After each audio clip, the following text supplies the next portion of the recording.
Good evening, everyone. Welcome to Saturday Night Live and Rambling. I'm Clay, Hey joined everyone. by E-Train, who has had a rather eventful little evening. She is obviously broadcasting from one of our internationally renowned remote locations. So we're glad to be with Something you. like Glad that. to glad to have you. Glad to be with you. Um, Ellen, you want to tell everybody about the night you had? Oh, I had a fun night. I got a call last night around 7:15. Hey Jane, from my grandfather's step lord grandson. Yep, that works. And said he's been in an accident. So I'm like, shit. He's 97 years old. So I get my ducks in a row sort of here and run up to see him. And of course I met him at the hospital, and his blood pressure was high, which it normally isn't. I guess from just the accident, his neck was hurting. He's got a hairline fracture in his C6 in his neck, and they released him at 2 in the morning with pain meds, which he won't take because that's just him, and um, a neck brace. So I told him he had to wear it. I crashed his place last night and got up this morning and he has it by the trash can. And I'm like, Pop, you got to wear it. He's like, I don't want to. It's uncomfortable and I can't drink my milk. And I was like, well, I am so sorry. So we went back and forth for a bit and I realized I was not going to convince him to put it back on. So I was I was going to say, did you buy him some straws? he has straws. I showed him the straws. He's not Didn't having help. it. I mean, he has told me before, he's like, I'm 97 years old and I'm going to do whatever the hell I want to do. I'm like, okay, You know, I was a well, I was about to say the same. Once you get to that point in life, you do have some rights accrued. So, I mean, yeah, what am I going to say? is he sore or hurting? He was last night. His neck was really hurting him. He said the neck brace felt better, but then he said he couldn't drink his milk. We know how he likes his milk. So he was just, and I said, "Are you hurt?" And he's like, "I feel fine." I was like, "No, you don't. I know you better than that." He was like, "I will be fine." I said, "Okie dokie." I said, "Give me a call. Need anything? I'll be right there." He said, "I will." So we'll see. Well, I hope he does have a speedy recovery. I know it was kind of scary Ew. at first.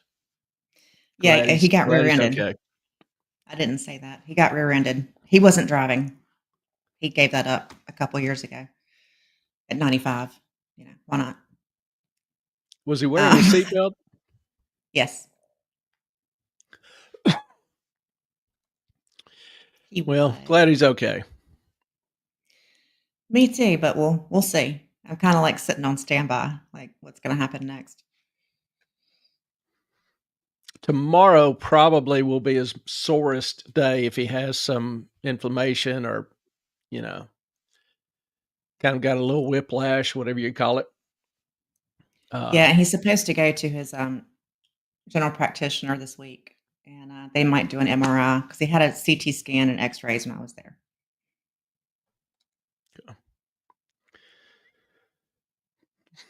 well, alrighty then. Glad he's doing all right. He's a good old guy. I I genuinely like the guy. Yep, Um, he's a mess. He told me last night we and were leaving the hospital, by the way. He said I had to go use the restroom and I came back and I came in and he looked up like, "Let's go." And I said, we got to get your paperwork and your discharge stuff first. And he said, "Have him mail it to me. I'll sign it." I was like, he was like, "I want to go home." I'm like, "Okay, we're getting there. Hang on." oh, He is he's got a good spirit. He really does. Just a simple old guy, no pretense, just kind of the old school, genuine kind of salt of the earth. Still tries to vacuum, not vacuum, mow his yard. Oh, he does a good job. Yeah, and he for 97, he's in great shape. Good mind. Nobody believes it. Yeah, you just well, you don't see it that much. You don't see it that often. So, Mm-mm. but he's a cool dude. Now I Sorry, I know, got I ice on have my some phone. idea where Ellen got it from. Aw. My sense of humor? No, you being a cool dude. That's not very nice. I don't know if I like Well, that. it's kind of a compliment. Well, thank you, kinda. Kind of, sort of, maybe. A modest Mhm. compliment. As you Okay. suck out of a straw. How much more of a dude can you be? It froze. Sorry. As Trying to everybody gets to see enjoy the sucking the ice in sounds. it. Sorry. I'll mute my I'll mute That's myself while I alright. do this. As you choke and suck out of your straw, everything. That's alright. Um, tonight, we kinda take a look as the dust settles after the election. We find ourselves in a modestly unusual situation, a rather, unique period of transformation, or at least it so appears. Our title of the our topic of the night is Back to the Future. Post-election, Back to the Future. And I kinda hope it evokes some warm sense of familiarity. But keep in mind, the movie was set in a world that was seen by the participants to be rapidly evolving, who, wanted to go back and correct some things, change the future. Well, we're only evolving faster today. The rate of change is even faster. And so we're going to look at change, specifically change agents, what I call change agents, people who bring about change, or look at the impact of innovators. Trump has put together kind of an unusual team consisting of RFK, Elon Musk, RFK being Robert Kennedy Jr., Elon Musk, and Vivek Ramaswamy, And all Tulsi take Gabbard and Tulsi Gabbard, and all take and Charlie Kirk was added. to the transition team. Yeah. Had not seen that. He announced that yesterday on Megyn Kelly. Had not seen that. That's what I get for living in a hole sometimes. That's what I'm Get here so for. focused on narrow things. And thankfully, that's why you're here. Mhm. Appreciate you being here. I know it's been a long day, a long night. Yeah, so if I'm a little bit loony, y'all, it's because I'm exhausted. That's all I got. But these individuals are everyone. I guess I shouldn't say about Charlie Cook, but Vivek, Elon, RFK, each one of those has some differences with Trump, but Mhm. yet they are with him, and enthusiastically so, because they understand what unites them is greater than what divides them. And each is going to be able to focus on an area they're very intense about, very passionate about. And the whole idea is each wants to make significant changes. So we're going to take a look at how this administration is, I guess, poised to drive economic policy in ways we maybe seen of glimmers of before, but with a twist that only this kind of unique trio could bring. So we're not so concerned with trying to answer what happened as much as we are what happens next. And everyone knows future is hard to predict. But unlike the movie Back to the Future, we're not just revisiting the past. We are actually rewriting it. So let's take a look. I think it's also important that everybody, especially after this election, stop harping on past issues and move forward. Yeah, I don't know if we can do. I honestly don't know if that can be done. I've seen so many commentators, so many individuals, on some of the social media sites who just are continuing with the same refrains that they did before. And, until people are either willing to look at a new set of facts, consider other information till they become literally more tolerant of other people's views and differences. If they're set in their same old beliefs, their information set is as limited as it was before. They're still getting information from the same people that lied to them, Right. misled them. It, it's not going to change. And I don't see any real change, particularly from the most prominent members of the losing party. What? They're in shock. They Yeah. just are blaming everything on the same things that they did before. The Oh, Nazis it's came out in this. force. Yeah. Yeah. This way, Yeah, that way. The Nazis came out in force. And it's going to be hard for people to get along with somebody that considers them to be a Nazi. I've seen several people talk about and even bragging that they have cut off family members because they voted differently. Yep. That's going to be hard to heal. What I haven't seen though is conservatives cut off their family members. I have seen the opposite. Yeah. It's possible. I'm not going to say it's not, but that Right. does kind of match, a lot of what I've seen. Yeah. I But think, be that as it may, that's we're why going I'm to try glad to encourage something different.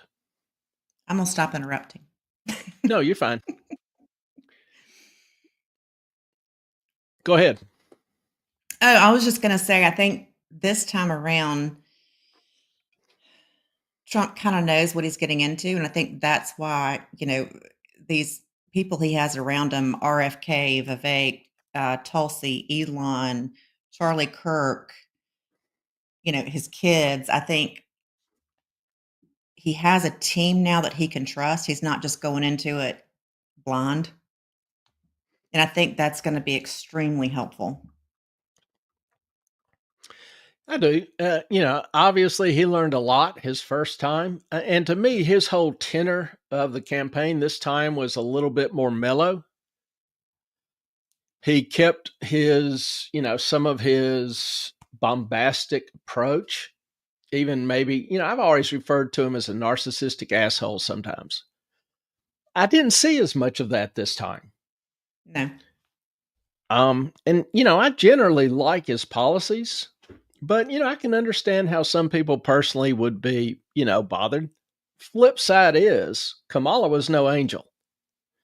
no. So most everything people were yelling at Trump for, the flip side could be said as well.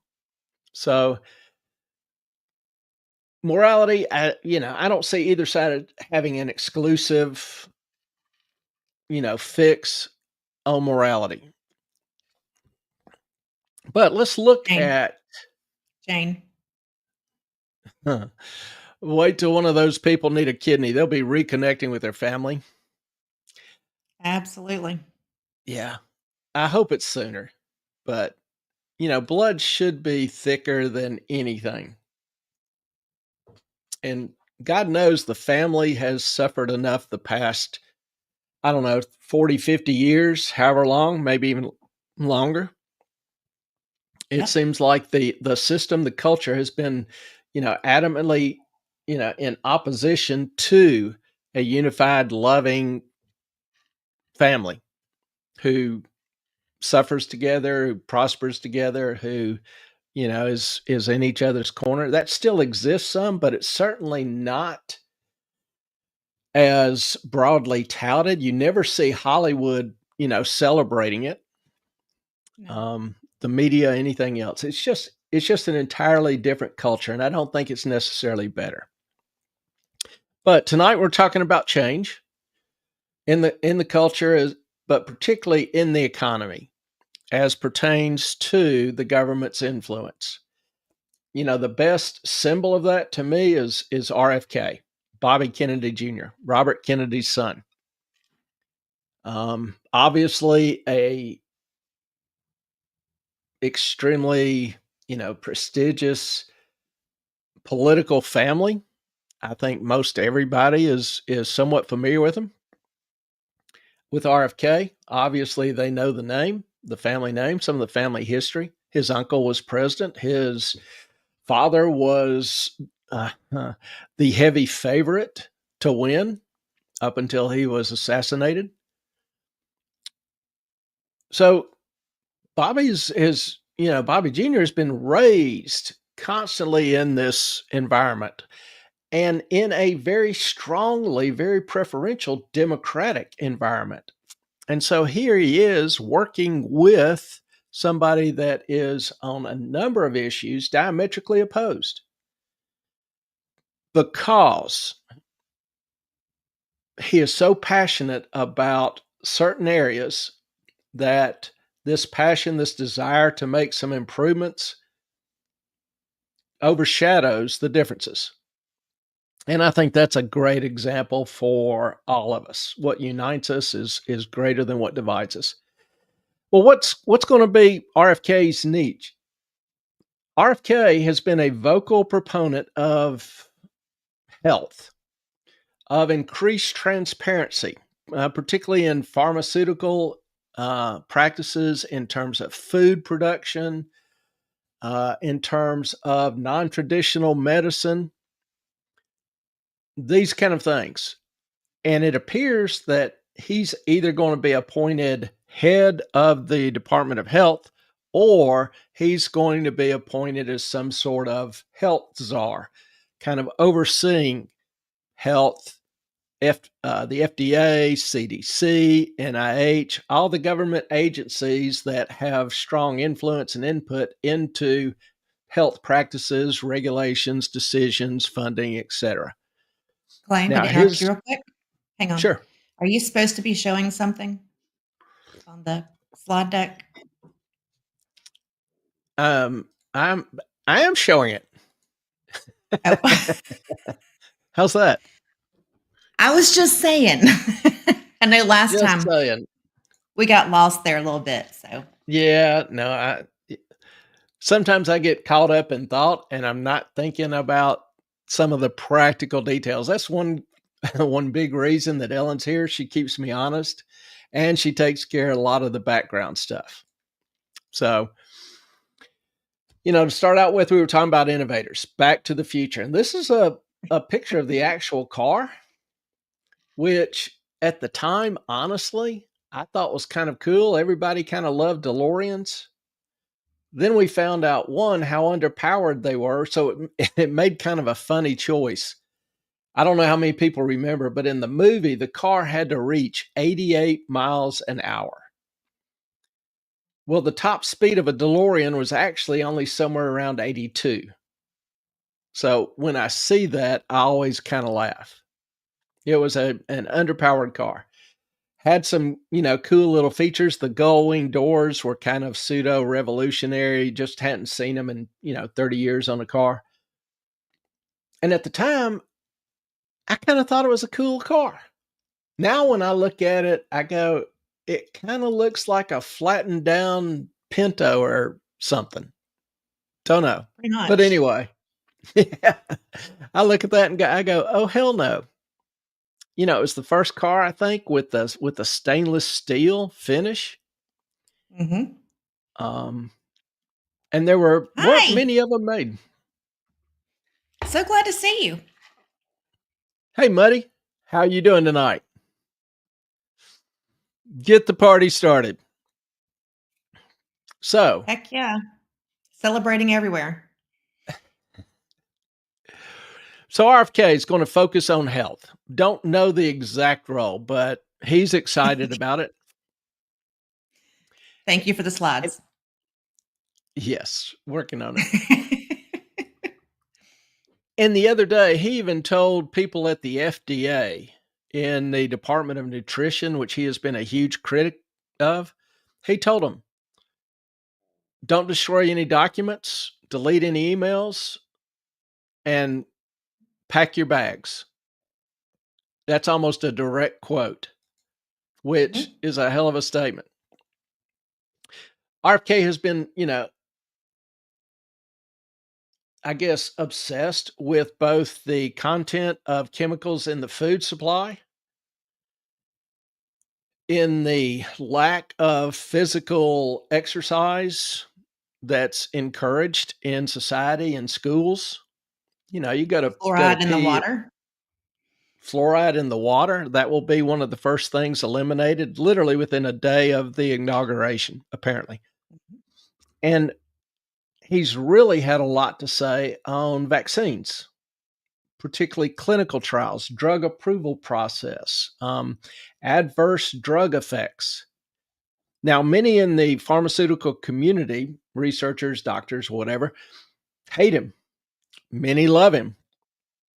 And he's probably been misquoted more than anyone else I know of other than Trump. For example, he's often quoted as being anti vaccine, but he's not. He is anti dangerous or harmful vaccines. He's arguing that before they're injected in people, in kids, that they should be studied, tested, and those results released for everyone to see, all doctors to read, understand, and offer informed advice so that the patient can give That informed is consent. that's huge with him because he's like, if it's transparent and you have all the information, you get to choose what you're going to do to your kids' bodies, to your bodies, and that is major with him. So it's not like he's saying don't do vaccinations. He's saying just make them, put the information out there, and let the people decide. And the amazing thing is, we have not had that. No, We have not had that informed consent. It's just been, here, your child has to have this. Boom, that's it. End of story.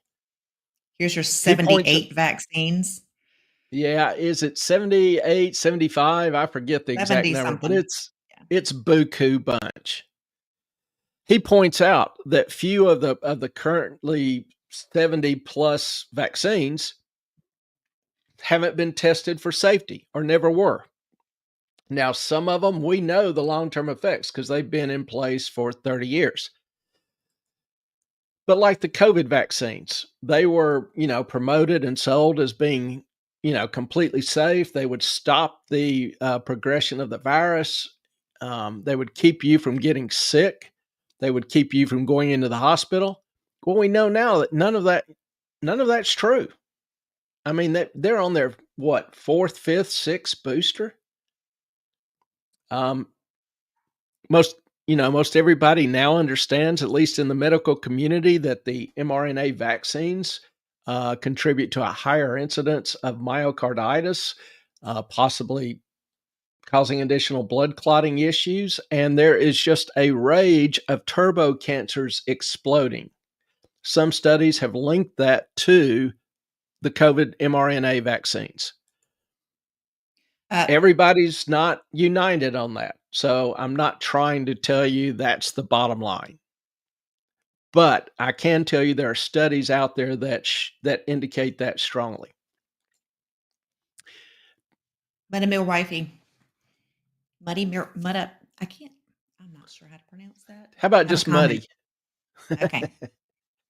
I appreciate that he came into the presidency as big business, not playing politics. I wish more were like that. Yeah. He is obsessed with trying to make things healthier and better for the average person. I don't know how much he'll succeed. some people may disagree with his particular stance on some issue regarding that general categorization. But damn it, I admire the effort. And this dude studies. He is historically a plaintiff's attorney, been involved in several big environmental, some health cases, etc. He does his homework. Now, Yeah. you can have two doctors, two researchers arguing about, which study is the better one, et cetera, et cetera. So I agree there can be differing opinions, but I'm pretty sure this guy is going to push the information out. You look at Pfizer, they wanted to wait 75 years to release their test data. 75 years. Why? That's never been done before. Every vaccine manufacturer received immunity from any consequences of the vaccine. There's some issues Except there. except if it had a technology in it that they did not disclose, Yes. which they did. So there's just a lot of issues surrounding that. And, don't want to get into that particular discussion, but I think we all agree that there is information that Pfizer didn't want out, that Moderna didn't want out, that AstraZeneca, which their vax has pretty much been taken off the market, didn't want out. Mhm. People have the right to know, to make informed decisions. I agree with him completely, 100% on that. He's And simply demanding. Go ahead. I'm really excited that there are, with all of these people that we've listed, with Elon, Gabbard, Kirk, RFK, these people aren't career politicians, and I think that's huge. That you don't have a bunch of politicians coming in to do the same old thing. You've got people Yeah. who are on different sides of the spectrum in business, healthcare, whatever, coming together and saying, "Okay, let's fix this issue we have with the United States of America." And there is some talk that the administration will push for term limits, which would just make me just all sorts of excited. I think that's a Will you do big a problem dance? is yeah, I will do a dance. It Okay. won't be shown live, but you'll have to Come take my on. word for it. Yeah. Um so RFK is just his demands are really pretty simple when you shuck it down to the cob. He demands that people and doctors be able to make informed decisions. Now, my background is in medicine, in the field of medicine. I worked in surgery as a OR tech. I was the guy passing the instruments, helped do closing. It would even close sometimes after the doctor had finished the surgery. So, and I still read medical literature and studies. So I'm all about informed consent. I can't think of a single reason why a patient shouldn't know the good and the bad of a proposed treatment. Just can't think of a single reason why.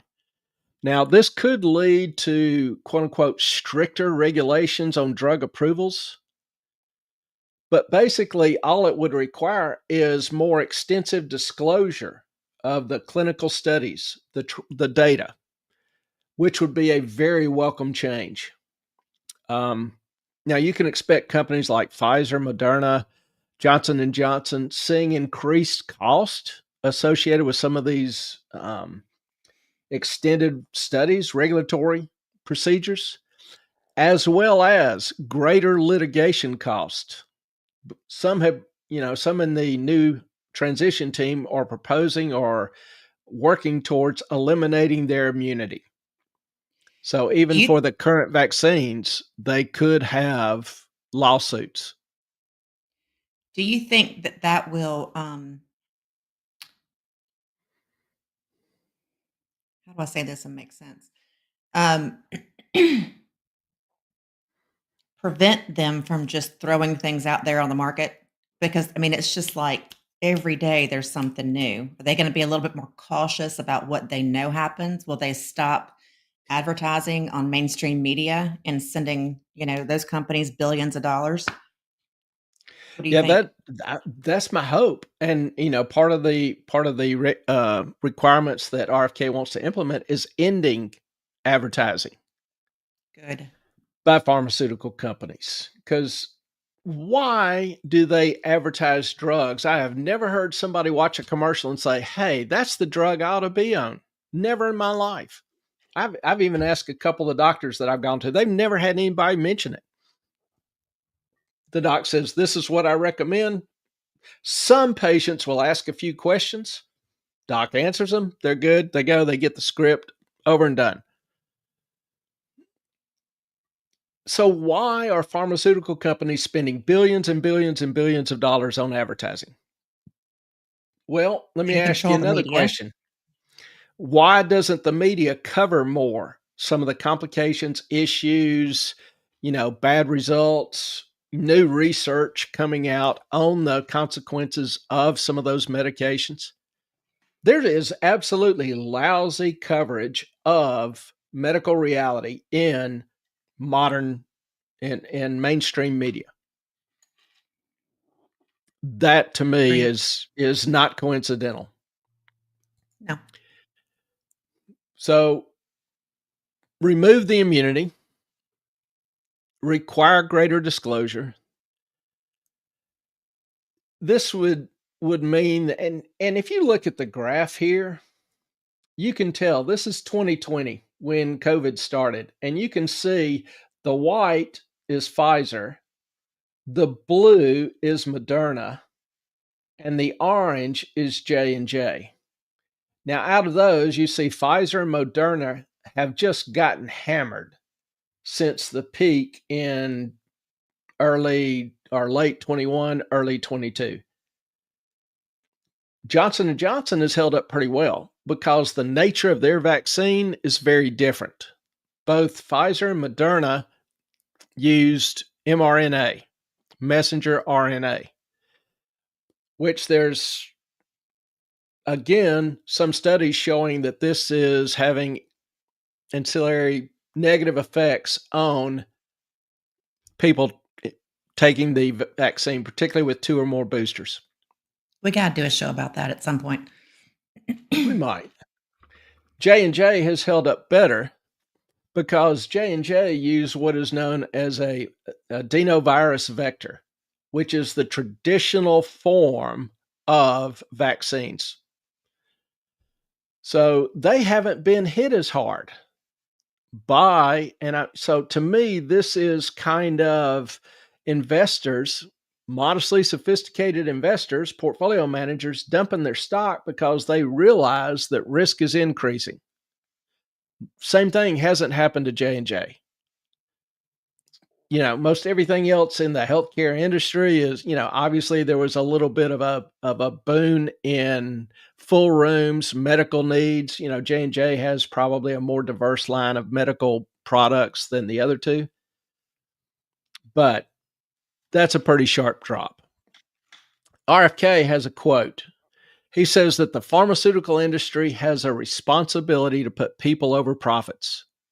When safety becomes negotiable, we have lost sight of our profits. Bingo. Now, RFK has also spoken some about the high cost of prescription drugs. And this is something that just irritates the hell out of me. In a Wall Street op-ed in September, he made the home run point to me. He said, legislators should cap drug prices so that companies can't charge Americans substantially more than Europeans pay, than Canadians pay, than Asians pay, than South Americans pay. What he's pointing out is that Americans pay for the research. It goes like this: to bring a drug to market, a pharmaceutical company will spend estimates vary, 3 to 5 billion with a B dollars to produce a drug and bring it to market. A lot of this cost is producing and testing 100 other drugs that never make it to market, 100 different versions. Or they test something, it has a complication, they have to restructure the drug, on and on and on. So for every one they have that's a success, they have at least 100 that have failed. That's the expensive part. Then, they build a plant and it can manufacture, I don't know, 100,000 pills a day. Just pick a number. Well, demand in the US may only be for 10,000 pills a day. So, what do they do with that additional capacity? Well, they have two choices. They can either just trash it or not produce it, or they can sell it for something. They can get incremental income by selling it to Europe, Canada, countries with socialized medicine who won't pay the full cost. It's easy to save money if you don't offer the care. And that's the course that generally most American pharmaceutical companies have taken. So Americans will pay a price that's 10 times higher than Europeans or Canadians. Or they're paying their insurance company a ridiculous premium so that because they're covering the cost. Yeah, ultimately the insured pays the cost. Because the insurance Okay. company will set the premiums on what they expect the coverage to be, the expense to be on average. Mhm. So, um, Muddy's given us, I think that's an explanation of her name, Yes, Muti Muti Mare. Mare, Muti Mare wife. That's a hell of a combination. There's got to be a story behind that. I'm not sure, but I kind of dig it. Not going to lie. It is unique. I like unique. Now you gotta remember it. I gotta remember it. Now, you know, in the article, RFK gives an example like Ozempic. Now, many of y'all may be familiar with Ozempic, maybe even used it at some time. Well, it's Novo Nordisk popular diabetes drug. In Germany, you can get the drug for less than $100. In the US, it's $1,000, $1,200. That's just Big crazy. difference.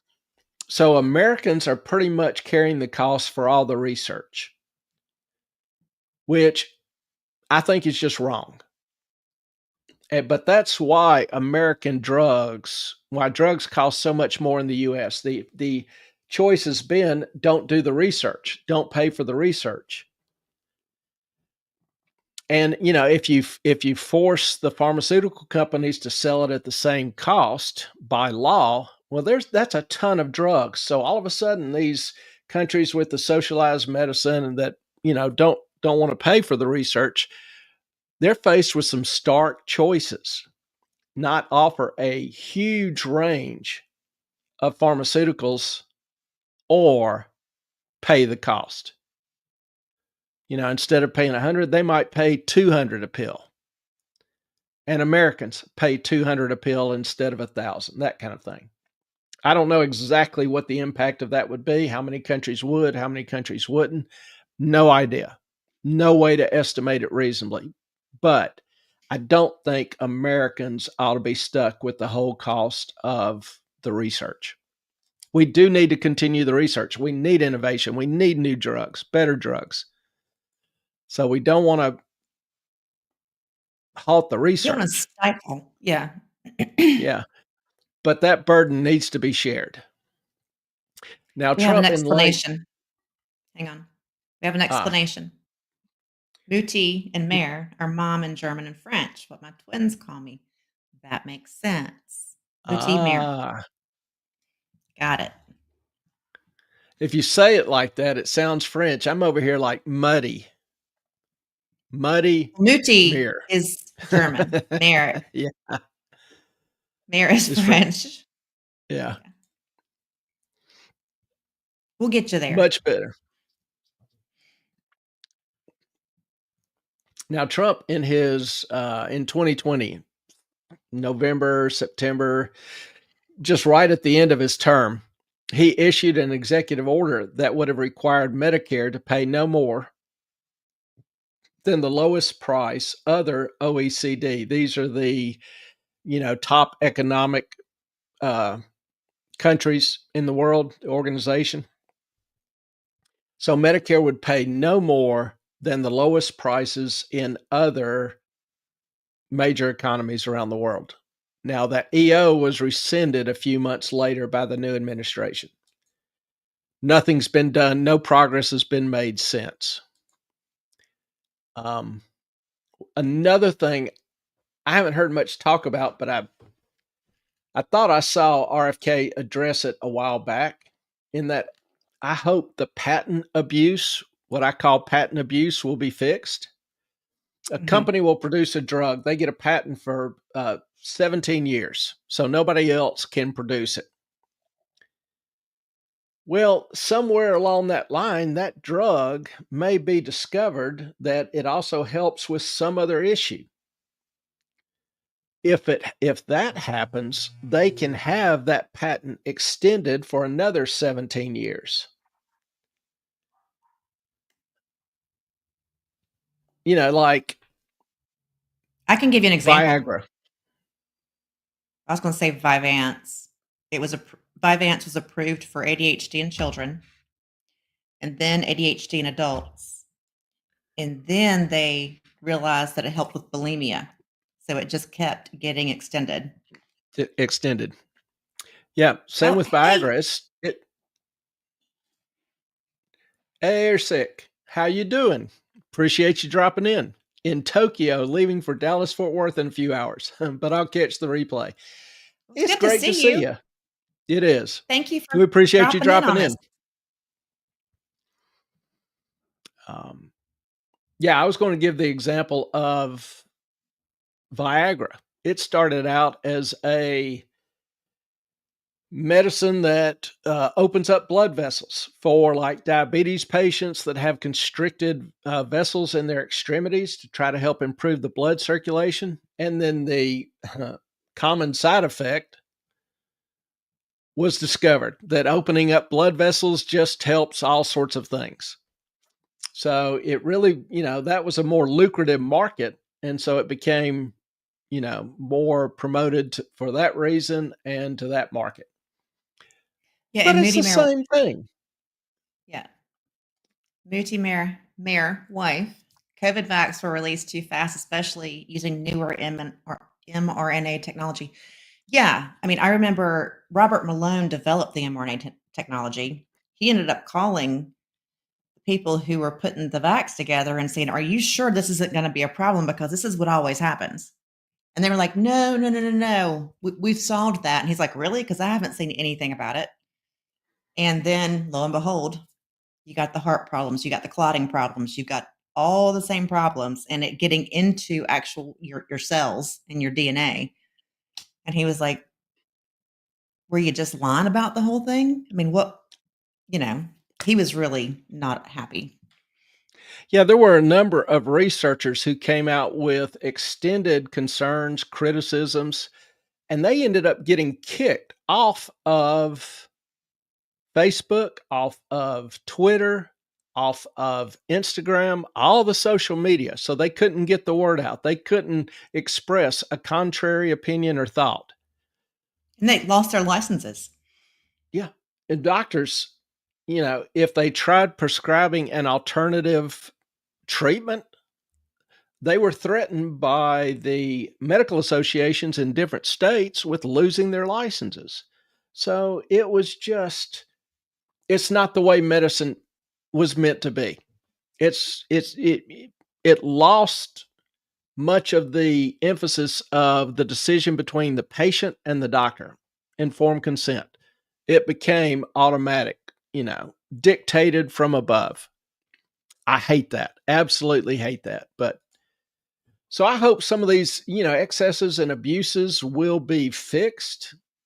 I look forward to a time when information is more readily available and when the debate is more actively engaged in, and when dissenting opinions and views, research can be heard and published. I look forward to it. I'm always hopeful. Now, in this area, what companies could be, have a better future?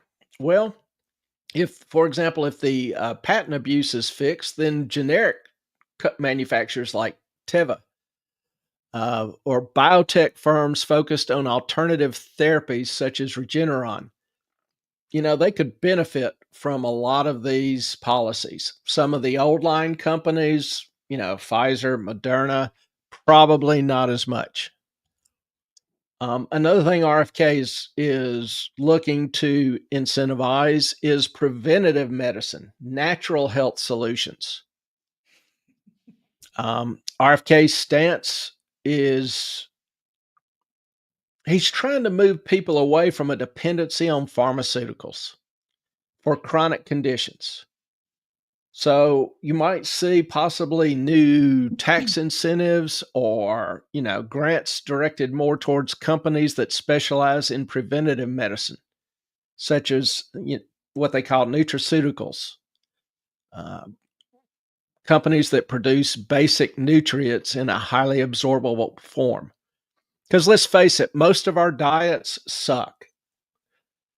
And, a lot of the vitamins out there possibly aren't that absorbable or that complete or Well, the or foods just that we even grow don't have the nutrients that they should have in them. And I could go on all day about this. But the soil's depleted. We're not getting the nutrients we need from the foods that we eat, even if we are eating healthy. We have to have supplements, and most of them, pardon my French, are crap. yeah. And with a lot of the farming, they would harvest and then they would spray basically Roundup on the fields to kill any remaining growth, weeds, whatever, plow it under. Well, there's still that residue of that glycophosphate still in the soil, and it ends up, manifesting itself in the produce. So a lot of what we eat contains some of these chemicals that, to put it mildly, just aren't good for you. But And there's they no also disclosure. they also changed the, I guess, the DNA of the plant to where they did a hybrid of um, insecticides, pesticides, weed killer in the plants themselves. So that's a whole nother issue. Yeah. And they did it to increase the harvest. And yeah, that's not all negative because we now have a greater abundance of food. For years, up until the last, number of years, we produced for the first time in history enough food to feed everybody in the world. Now, we didn't have the logistics to get it to everybody, but the hybridization has allowed, more tolerant crops, more drought tolerant crops that aren't as susceptible to um, bugs, diseases, fungus, whatever. You're going down the list. And I can't argue completely that that's a bad thing. It Having ain't good for food, you. even if having food that's not as healthy as it was 100 years ago, having food is better than not having food. Being able to Yeah. afford good variety is better than not being able to afford variety. If we didn't have some of these, hybrid forms, a tomato would be $10 a piece. How many people could afford that? My thing is, this Grow your own. movement being do what? Grow your own. Grow your own. But my point is that RFK is moving towards trying to promote better farming techniques, better soil management techniques, and disclosing to people what's in their food. And then they can make a choice. If you eat these tomatoes, chances are, 0.1% that you're going to develop this particular cancer by the time you're 90 or 95 versus paying $10 for a tomato that doesn't offer that risk. You make the choice. I don't know what the risk is. I'm not saying, I'm just using that as a example. I just want people making choices, knowing what they're doing. I think we'll be far better off for that. Let me sum it up with another RFK quote. He says, "True health begins long before a prescription is written. Preventative health measures are the foundation of a healthier society." I couldn't say it any better if I tried. Hey, Airsick. RFK will likely move to the EU GMO model. He very well may. The EU strictly limits the introduction, sale, distribution of certain GMO products, GMO It's crops. genetically modified. Yes. So if I don't think that can happen all at once, even if he may want to, just because of what it would do to the food supply and what it would do to farmers who have all these crops and fruit trees and everything that would take years to replace. I don't know how that's going to go. But that's where, as an alternative, I favor disclosure.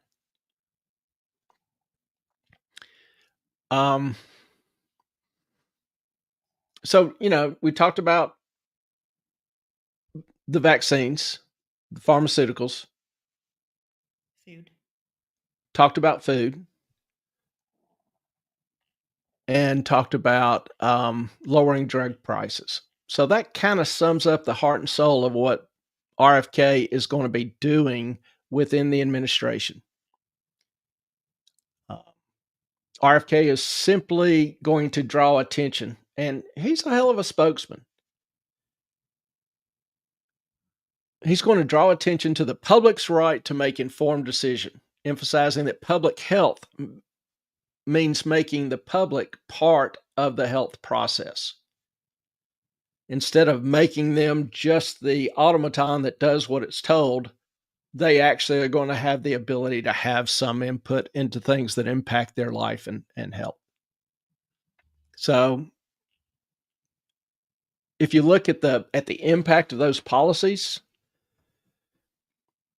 policies that increase requirements from pharmaceuticals and agricultural producers to release data, prioritizing transparency and safety.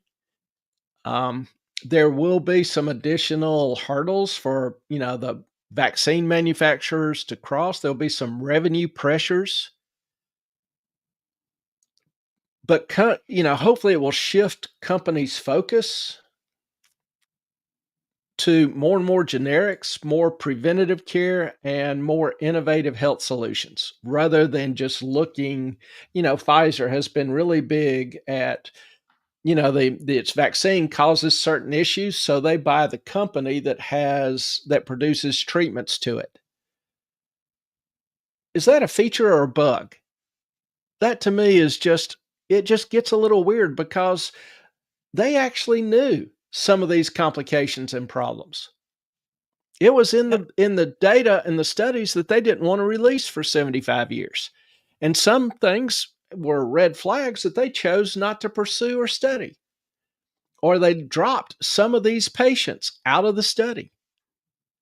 So there's just a lot we don't know. That's a problem. This approach to healthcare, advocating for transparency, a little more affordability or equalization of cost anywhere, and more preventative care will reshape the industry. And as the industry is reshaped, you'll see investors' strategies change along with it. And that's the real key. Ideas have consequences. So you look at the ideas being implemented and go, how will that impact that company? How will it impact the industry? How will it impact the markets? Hello, Jane. Hey, Ellen said she might be dying, asked me to pinch hit. She's actually held up well. She's a lot more ornery and stronger than she looks, which she's doing good. I'm hanging in there. She's hanging Barely. in there. She's tired. You're tired. That's fine. She's very tired. She is going to exit stage left. And thank you, Jane, for popping on for me. Good night, everybody. And good night. Fun. Good night, E-Train. Get some rest. Hello, Jane. Appreciate you jumping in. No problem. All right. Switching from always run RFK to Elon. People are widely divided on Elon, but bottom line, his influence on the economy is pretty much undeniable. He's a tech mogul and pretty much a disruptor. He challenges not only the way we think about transportation, about energy, about space, but perhaps most importantly, how we interact with the digital world. Now, his role in the administration, he's going to be, or at least he describes himself as being the Doge, Director of Government Efficiency, DOGE. He's been a very staunch advocate for free market approach to innovation. Long been a critic of what he perceives as, very restrictive government regulations, especially in sectors like AI, space, transportation, social media. So, what would his presence bring to the administration? He probably would be a very big advocate for, one, streamline regulations, pretty much among all industries. Two, improving government efficiency. And that's kind of a nice way of saying cutting the fat, getting rid of some of the dead weight. At Twitter, he cut 95% of the employees, and it runs as good as it ever did, or perhaps even better. Had a number of innovations that have helped, increase the appeal. But certainly, nobody's missed the other 95% of employees it used to have. I kind of suspect the same thing may happen when, there's some cleaning out of some of the government bureaucracy. I think he said give them 2 years to find something else or retrain, because you can't just toss them day one. And just lay them off all at once. Yep. Right. So he's going to give them 2 years. Enjoy it. Go to school or do something. How many people get a 2-year notice when they're being laid off? That's pretty damn good. Oh, I'd take it in a heartbeat. Yeah. Get paid to do nothing for 2 years. If you're the government, if you're a government employee in DC, you need to update your resume. Elon is ready to trim. He can do it with a vengeance. And, there are some people say, oh, you can't fire civil service employees. Well, many in the administration think they actually can, that there are reasons to do so. I haven't seen all the details, but they're mighty damn confident they're going to be able to do something. Elon himself has said he believes he can come up with $2 trillion in cuts. Now, the entire federal government budget is $7 trillion. So that's, almost 25% of the current federal budget. That'd be pretty damn huge. Don't know if he can do that, but anything he can do would be welcome. I think the letter agencies are going to have a nice cut. Yeah, I think they all are. I think then they would have cause if they find out there's certain level of criminality or unethical behavior, I think you can at that point, because then how can you ever prosecute someone or testify in court if you're found to have done stuff like that? How can a court believe you then? No, they can't. Shouldn't. Not that they haven't, but they definitely shouldn't. I just saw mention that many of the senior executives, for example, in the FBI, are kind of panicking, and over 50 of them are now in the process of resigning or retiring, I should say, so that Well, they can keep their pension. aren't the spies that lied, aren't they are the ones that are still working, can be prosecuted? They lied to Many the American people. many of them are. And today it was announced that Christopher Wray, the director of the FBI, will retire before the inauguration. Oh, I feel so Yeah. bad. It just keeps getting more and more interesting. Um, I'm just happy that peace is coming to the land. yeah. And that will be a welcome respite instead of being on the edge of World War Or, III. like Mexico's like, turn around, go back. No more. Putin's like, yep, we want to end the Ukraine war. I think the Houthis now have said the Arabs have come out and said they're kicking I think the Houthis are in Saudi Arabia. They're kicking them out. Yeah, the Houthis has said they want peace, and Qatar is kicking out Hamas. The other day told the Hamas officials, which they provided safe haven for Hamas leaders for a decade. They told Hamas leaders the other day they were no longer welcome. And Ersic has a point. He's going to demand in-person office work, no more remote work. That will chase off a few people in and of itself.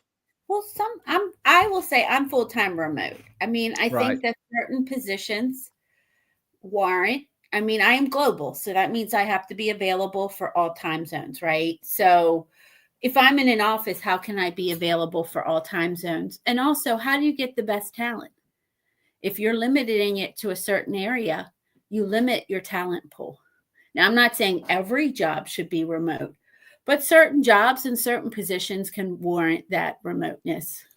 No, it's very very possible, and some will probably continue, but a lot of companies, Amazon, Morgan, Goldman, a lot of the companies that I follow are now pushing to get employees back into the office. Yep.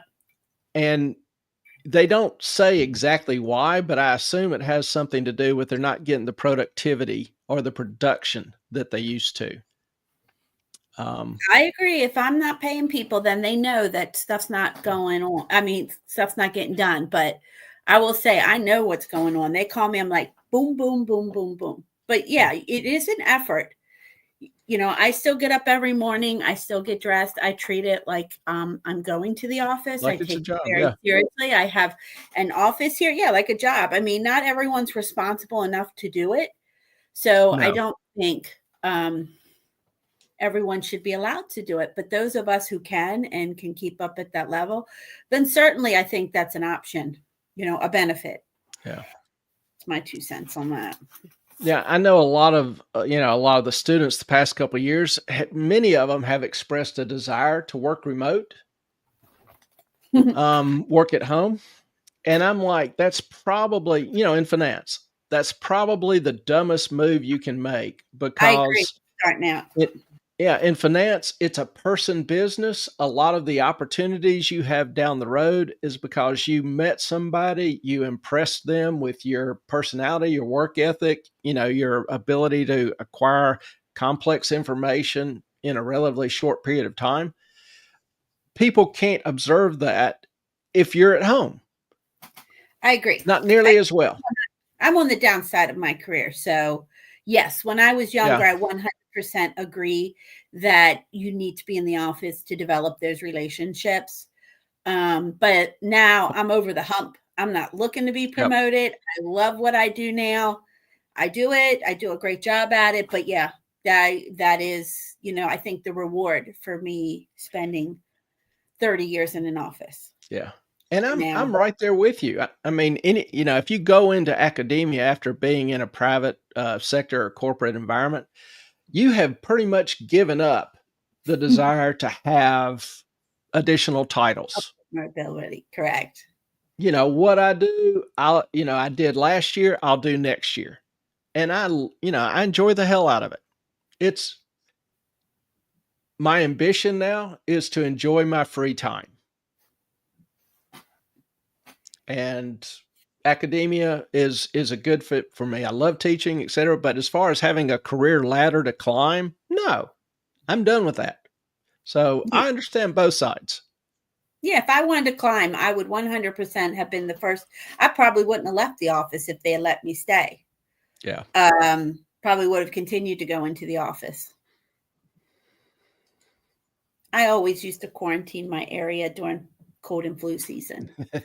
I literally did. I put ropes up and would bleach everything and be like, you can't come within 10 feet of me. They used to laugh at me, but no one was laughing when COVID came. I was like, No. They all used to think I was crazy. There you go.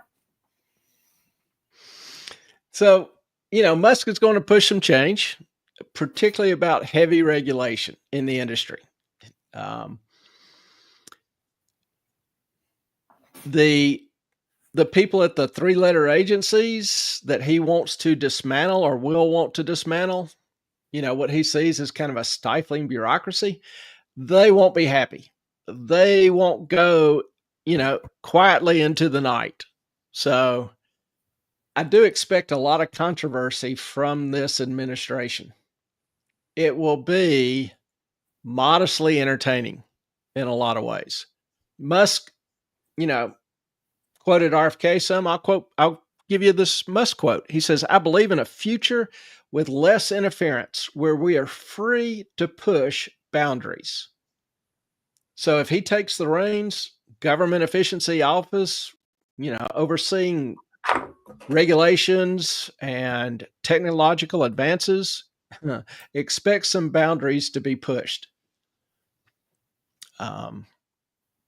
Also, this is something I find kind of interesting. Musk is no fan of centralized platforms like Meta, otherwise known as Facebook, like Google.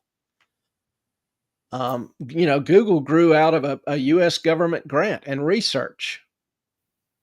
The founders of Google basically worked for the, I forget if CIA or NSA, but it was CIA, yeah. Yeah, they wrote this algorithm to strip data out of the web, and then after their contract was up, they basically take it and turn it into a search engine on the web. Boom, Google is born. We have some comments. Okay. Here it says, if you're at the Alphabet agency, you're going back to the office with this administration. It also says she's replying back to that. The cost of affordable square footage in DC will make downtown more of a ghost town and drive up the cost of places like Crystal City. It's not the federal government's job to fix that. Property owners are on notice. It's capitalism. I agree with that. I was sitting there thinking there's a lot of people, like we live in a coastal city, and we've had a lot of people from New York, DC, Philadelphia, Boston move down here because they can remote work. Well, if their job used to require them to be in the office at DC, they're probably not going to move back. They probably will have to take that retirement. I agree. I have no idea how many people that will impact, but it's more than a few. And we've talked about commercial real estate and office space just collapsing. Yes. Now in DC, the federal government owns a lot of the buildings, so the rent it's just not an issue. They'll have a little bit more electricity, but the cost. They've either been continuing to pay for it, fulfilling their contracts, or it's not really going to change their rental cost. It's not really I- going to increase their cost. Well, companies will probably move more, maybe open other offices in other cities, but yes. Yeah. And that's But I another thing that is moving a lot of the jobs out of DC, get them outside of the Beltway. Well, I believe that, Trump said something about moving it out of the swamp and moving other agencies to other parts of the country. Yeah. I think he was trying to do that in his first term. I think they're going to try to do it in his second term as well, to try to spread out the government jobs too, which, I think it's good in some ways if you spread them out, right? DC has no idea what the hell's going on in Iowa. No, and it breeds an echo chamber. Yeah. You look at the vote in DC, and 93%, 96% voted for 96%. Yeah. Voted for Harris. I mean, that was just crazy compared to everywhere else in the country. No other city came close to that. I don't know who said it, but someone was floating the idea that it goes back to, because at one point Washington, the Speaker of the House used to be kind of the mayor of Washington many years ago, and they're floating about going back to that idea and not having a mayor and it just be the capital town again. Yeah. I forget who said that. And they were actually years ago given 3 electoral votes. No, they do have electoral votes? Yeah. Oh. I was a little surprised. I saw that on the news. Oh. Well, it didn't really matter this election, did it? No. But that just seems a little odd to me, particularly when 95% of the people are going to vote one way or another. Well, next election, if they clean it out, they'll vote the other way. So, I think we boomerang so far left that we swung around and now are right again. That's what happens. You go too far one way, swings back around. Pendulum swings back. Yep. All right. So the big question about Musk, can he make it more efficient? No guarantees. I think the guy is going to have some success just because he's been able to do everything he said he would do in the past. But this is a whole different arena for him. So we'll see. Can he make government more efficient? I mean, I think it's how much power he's able to get as to whether or not he can make it efficient. Is it that the other equal branches of the government stop him? Does Congress try to stop him? Do they go to the Supreme Court to get them to stop him? That's what would dictate what success he has. Yeah, and Congress, all budgetary bills have to originate in the House. Well, not according to this last administration. Yeah, the House and the Senate just gave them carte blanche to, spend and do pretty much what they want. Well, it might happen again. Hasn't really been a disciplined budgetary process past 10, 15 years. That's a big problem, I think. It's been longer than that. Yeah. Third main player is Vivek. His background, a lot of people are familiar with the name, not so much his background. He was an entrepreneur and biotech magnate and is a huge, huge advocate of deregulation and proponent of cutting taxes to stimulate growth. Now, he had an interesting quote the other day. He was on one of the news broadcasts, and he said he's excited about deporting millions of illegal immigrants, but he's more excited about deporting millions from DC, millions of unelected bureaucrats. Somebody wants to say hi. Sir Caroline, there you go. He jumped up. He's nosy. He does that when I'm working too. He likes to see who I'm on with. That's okay. We have always been pet friendly. We had were you here when we did a pet night one night? Had everybody send in pictures? I couldn't make it that night. I know okay. About it, but I couldn't make it that night. Couldn't make it that night. Well, We may have to do that again just for the fun of it. That was a good night. Mhm. Here's it. Elon will eventually make a fatal mistake. When will it be and what will it be? Will he have a fall from grace? Good question. I hope if he does, it's not on this issue. I hope if he does, it's not, anytime within the next couple of years. Because,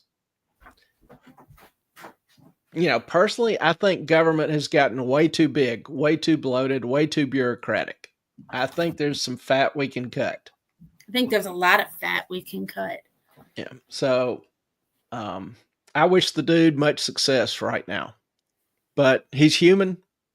And he's entering, like I say, into a whole different arena. So we'll see how it goes. I think he's adaptable. I think he is. And I think he has, he's been dealing with all these people for, decades. Correct. And he knows the personalities and the parties involved. He does. And he can cut Starlink off and then no one will have internet. So there you go. And, I mean, they increasingly are relying on Starlink now more and more. And he's always been confident, but I've never seen him make idle boast. What, didn't he threaten to take it away in Ukraine? He was giving it to him, and then he said he was going to take it away, and then they're all like, ooh. Yeah. I forget actually the circumstances of that, but that does ring a bell. Yeah, I can't. It's been... The election took 2 years off my life in 2 days. So, I mean, look, I feel like 2 years of my life are just gone.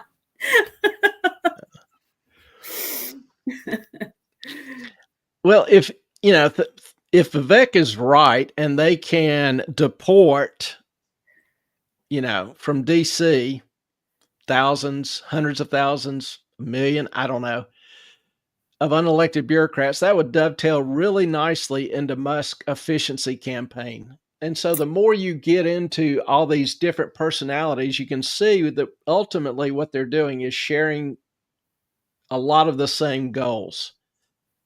So I don't really have any doubt you'll see some big pushes to lower taxes, both personal and corporate. There's even been a proposal to get rid of all individual taxes. Streamline regulations. And, if you look at this graph, we talk about regulations. Well, on the far left-hand side, this is 2017. And this is the number of federal regulations in the Federal Register. And you can see that it peaked somewhere around 2018 and then started decreasing through 2019. That was Trump, right? Yep. After he took office, he required for every new regulation that 2 regulations be removed. And so, there were some new regulations passed and the other ones were allowed to expire over time. And so you see this drop. Well, you have an increase, rather sharp increase going from 21 through this month. So regulations have resume their upward growth. It's like filing taxes. How many of y'all file the long form 1040 and understand everything that you're doing? That would be very, very few people. I have a finance degree and I still have an accountant that does it. Yeah, I remember I just can't. I mean, it's constantly changing. I mean, corporate... I had a friend who used to be a corporate tax person. She was the CPA that did the taxes. She made a boatload of money and she would literally spend 9 months out of the year just reading the new tax code, to learn it. So when she filed the taxes for the company. Yeah. And that's all she did. I'm like, I don't know how you sit there for hours on end and just read all those books that come out to figure that out. That would not be my gift.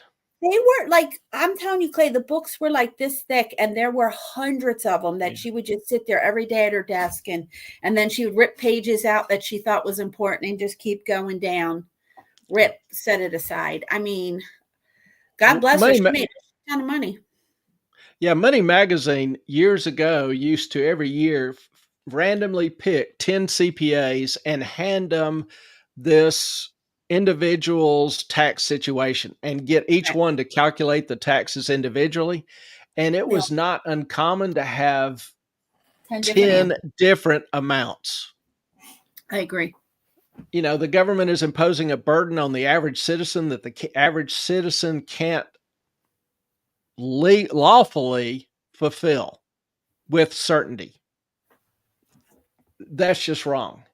I remember, I don't know, 10, 12 years ago, I saw where, was it P&G? I think it was P&G's tax return was 51,000 pages. Oh, I believe it. Now, how much time, labor, energy, cost went into filling out, completing, you know, keeping the records? Because you have to maintain different records, because the process for accruing income and tax liability is different than what, you know, corporations will report ordinarily. Huge cost, absolutely huge cost imposed on corporations to fulfill their, you know, their tax requirements.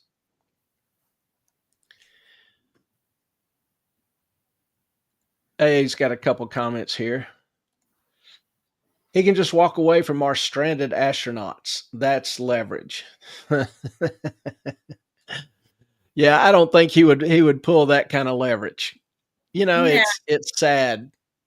With Boeing, with Starlink, he lost the contracts for both for political reasons and was eminently better positioned to fulfill those contracts at far lower cost. I take issue with the 87,000 new IRS agents. My roommate from college is an IRS agent. She says there are more than 87,000 offices. If you think about cities have more than one, you look all around the country in the 50 states, that's less than one IRS agent per office. They're severely understaffed, given what they're asked to do. So when they made a big deal about it, she's like, we have so much work, we can't even get our work done. So that's basically one per, maybe two per office, but it's really not that many. And she also told me that there's not a person that checks your tax thing. Somebody in the IRS office writes a program that flags certain returns. Yeah. And then what happens is they have another person that she doesn't know, you know, a secretary that books the appointments. And then in the morning, she gets a stack of folders and said, here's your appointments for the day. She has to go through and read what the computer said kicked out. So they have about an hour to do that in the morning before her appointments come in. And then they sort it out. So it's not nefarious in any way. What's going on with the taxes or those 87,000 agents. Yeah, I think many people just have I don't know, I don't want to say necessarily disrespect, but low regard for the IRS. You know, the IRS agent can freeze your checking account, freeze your money, and it may take you a year or 2 years to resolve the issue with the IRS. Only if you're an a-hole to them. Or you threaten to be the building, then yeah, the Secret Service will come in and take you away to Gitmo. She said for the most part, it's people that if you don't use a service, screw something up. She said the majority of the stuff that she gets are either people forget to sign it and they can't process it because of identity theft. And she said, that's like 50% of them. They fill it out and they don't sign it. And then other things are, when they ask your job, so it says, what's your job? So she was giving me an example where someone said they were a financial analyst, but had 10,000 miles. Well, a real estate agent might have 10,000 miles on their car, right? A salesman, right? But not a financial analyst. Well, comes to find out, the girl was a 1099 employee and she was a consultant. And she said, look, if you put consultant, the computer probably wouldn't have kicked you out. Right. So the majority of things they get called on are very minor. Now, there are people, she said she did have one woman come in who who claimed $6,000 and asked for $40,000 return refund. Yeah. Well, that's a good trick if you can do it. Yeah, no, she couldn't. And then, they were threatening and things like that. So, yeah, I agree. A6 said that somebody shouldn't have to hire a service. There are, I do know in my community, they do have free tax return preparers that volunteer and come into the senior center, but anyone can use them. I don't know where you live if you have such services or such volunteers. Yeah. But I agree, it shouldn't be so complicated. Yeah, my problem is the government has no right forcing an obligation on the citizens that they can't easily fulfill or have, with legal certainty, assurance that they did it correctly.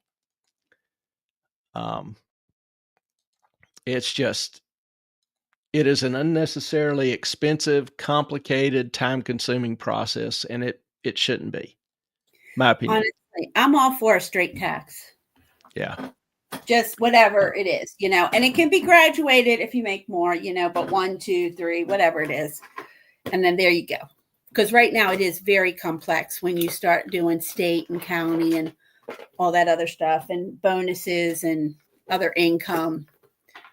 It does that's why I pay a professional. It's more than I want to deal with in this stage of my life.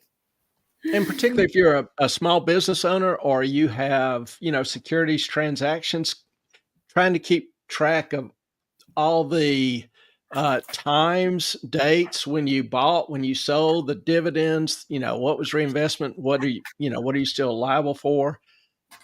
Small company, when I had a consulting firm, my tax return would be, and I did it myself. My tax return would, and I had some I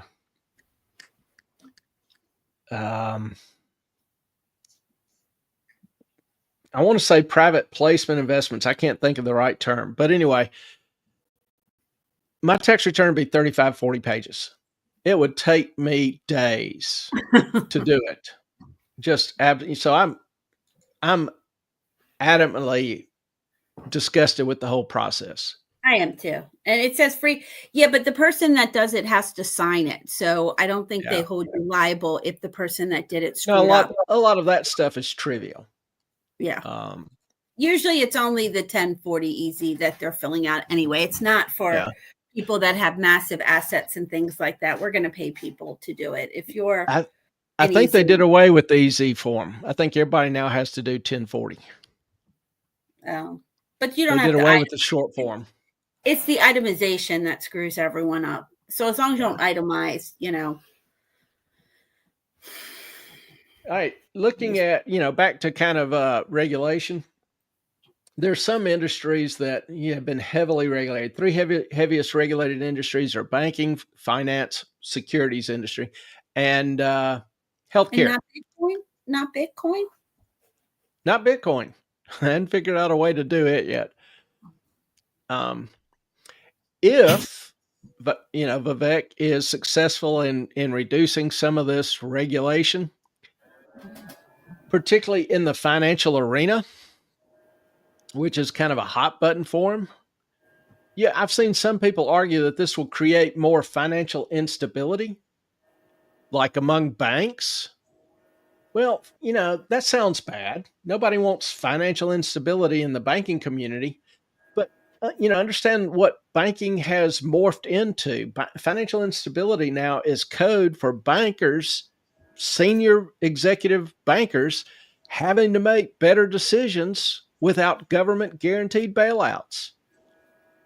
Bank management has gotten so lazy due to nearly guaranteed profits and insulation from risk associated with their bad decisions that needs to change. Taxpayer needs to be removed from the position of guaranteeing stupidity. Like I said before, Citibank's been bailed out 3 times. Each time it comes back bigger and worse. That shouldn't be on the citizens. If you look at Silicon Valley Bank, went, the noted bankruptcy in March of 22, 23. Their CEO, Becker, this guy was a director on the San Francisco board of the Federal Reserve. About 10 days, 2 weeks before SVB failed, he sold stock worth $3.6 million. There was no disclosure of SVB's, cash flow or investment position. And he's still on the advisory board at IU's Kelley School. He's now comfortably retired. Most of the rest of the executives retired with their funds, pensions still intact, or still work with the new bank. None, not one, was punished, fined, jailed, none of them. They all kept their rewards for the years of hard work, right? Well, I hope that period is coming to an end. So let's say goodnight to Air Sick, or good morning, actually, in Tokyo. So enjoy your flight back to Dallas. She's a time traveler because she'll be here before she left. Journey's mercies, Air Sick. Have a safe flight. Thank you. So Vivek, at a conference just said, in a world that's changing faster than ever, innovation is America's best competitive edge. And that's kind of what we've always been known for, is people having the freedom, the ability to innovate, do things differently, pursue their own happiness. Well, if his policies come to fruition, biotech, high-tech companies are set to thrive.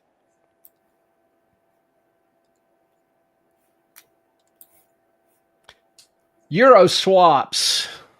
I'm sure this is something most of you have been asking about, just with utter fascination and curiosity. I admit, I do, because I have to know how to pay everyone what the exchange rate is over there. That would put you in elite company, in rarefied air. I do have to know currency. I will say, in this job, my last job, I paid in 57 countries. I had to pay currency attention more. But here I only have 1, 2, 3 currencies I have to worry about right now. That's still not bad. 3's easy compared to 57. But I admit I have a propensity. I like weird data, unusual data. I think it is in some ways a pure information source. Right. And one thing I noticed lately was this euro swap spread. Now, people will hear that phrase and just, their eyes kind of gloss over or whatever. But the spread is simply the difference between the interest rate on European denominated bonds issued in Europe, and the European swap rate for the dollar, the euro to dollar swap rate. There's information there. This turned negative for the first time since 1998, as you can tell. So that's saying something. Something unusual is going on. And the shift is important. Things like this are important because it shows a change in the perception of risk within the Eurozone. The negative swap spread means that the cost of borrowing money by European governments in euros has become cheaper than the cost of swapping that money into US dollars. The dollars have a higher value, hence the negative spread. That means simply that the returns to investors in Europe are higher in dollar-denominated assets. That means that investors in Europe have a strong incentive not to invest in Europe, to take their capital out of Europe and move it to dollar-denominated investments. So, why is this happening? Well, there are several reasons why. The ECB, the European Central Bank, has taken a vastly different policy course than the Federal Reserve. The ECB has kept rates low, and we all know that the Federal Reserve, the rates in the U.S. have risen higher, led initially by the Federal Reserve. And as the ECB kept rates low and US rates climbed higher, that rate consistently dropped till it turned negative. Another factor contributing to this is global liquidity has been dropping. Liquidity is becoming more and more scarce. This has some pretty rough implications for the future as well. But this is in part and parcel, resulting in economies failing in Europe. Germany has just really, They just they're aren't they on strike right now? everything is wrong in Germany. I mean, their manufacturing like they're on capability has strike. just plummeted. France, Spain, Italy, they're all failing. So this is raising fears of stagnation in Europe and increased chaos within the Eurozone because Germany supports the euro. If Germany do. fails, the euro collapses. Yeah, they've been paying and carrying a lot of the rest of the euro, particularly the Mediterranean, the southern Well, come on. countries. The lira, when it was the lira, it still sucked too. Come on. I mean, what? Well, I gotta call a spade a spade. Come on. It is what it is. Yeah, but the economies hardest hit are Portugal, Spain, Italy, Greece. I mean, Greece. They're not, but they're never been. It's tourism. They're not manufacturers. Germany has always been, since the wall fell, Germany's been the manufacturing giant in Europe. I mean, Poland has your tech industry. Poland and Ireland are where the tech people are. The rest of them, what do they really do but tourism? And then, we have the collapse. We had COVID here and tourism just bottomed out. I mean, what else do they have there? Yeah, well, I've been arguing for years that that's a structural weakness in the euro that will ultimately lead to its collapse. Because, think of it like Greece is probably the best example. What does Greece produce? Olives, olive oil. That's it. Tourism. That's it. Tourism, what does Germany produce? Everything. Planes, trains, cars, pharmaceuticals, agricultural exports. You go on down the list. Huge, vibrant economy. At least it was 20 years ago. It was roaring. Where you have those two contrasting economies and cash flows, Greece is buying a ton of stuff from Germany. So money goes in that direction. Germany is buying very little from Greece. So Correct. Very little money goes in the opposite direction. Eventually, Greece runs out of money. So they have to, keep printing euros and lending it to Greece. Germany has bailed Greece out 3 times.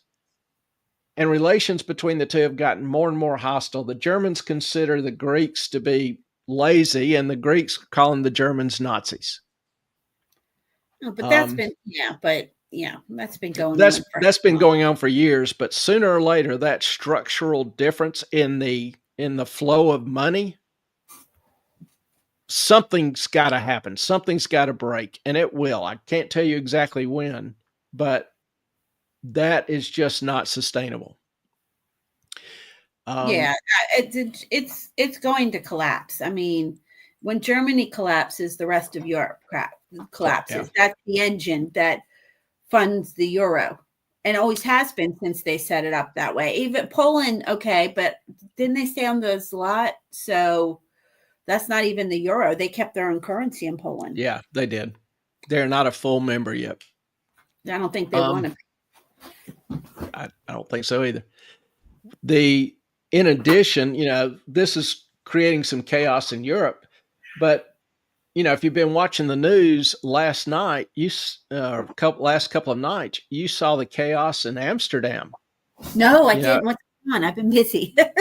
Well, Israel has a rather rabid fan base for its soccer team, and they were playing in Amsterdam. So a bunch of them traveled to Amsterdam to support the soccer team. Well, after the game, the Jewish visitors were being chased and beaten in the streets by, some of by a number of the Muslim immigrants. The police were helpless. Police didn't even often respond to calls.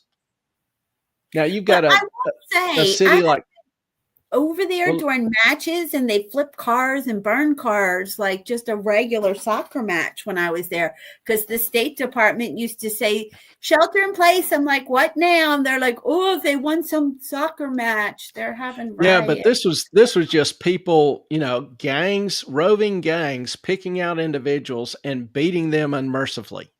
It's not just a car getting torched or, a store getting looted. You're having people being violently assaulted right in the middle of the streets, and all of it's being filmed and broadcast around the world. Now, tourism is Amsterdam's number one product. Does that kind of video and that kind of society, and it really didn't matter if you were Israeli or Jewish, if you even looked a little bit Jewish, you were getting the hell beat out of you if you couldn't outrun them. So does that make you more or less willing to travel? Oh, I stopped traveling years ago. Yeah. I was in I'm just Europe. talking about people on average. To me, I think that's going to put a huge dent in Amsterdam's tourist business. All of Europe has been a powder keg Yeah. lately. I mean, they didn't report it much, but I was going over there one week every month. I mean, I wish Airsick was on, because she's a flight attendant and she'll tell you. But I mean, there were shootings outside the Frankfurt airport where I happened to be transferring the plane and they locked it down.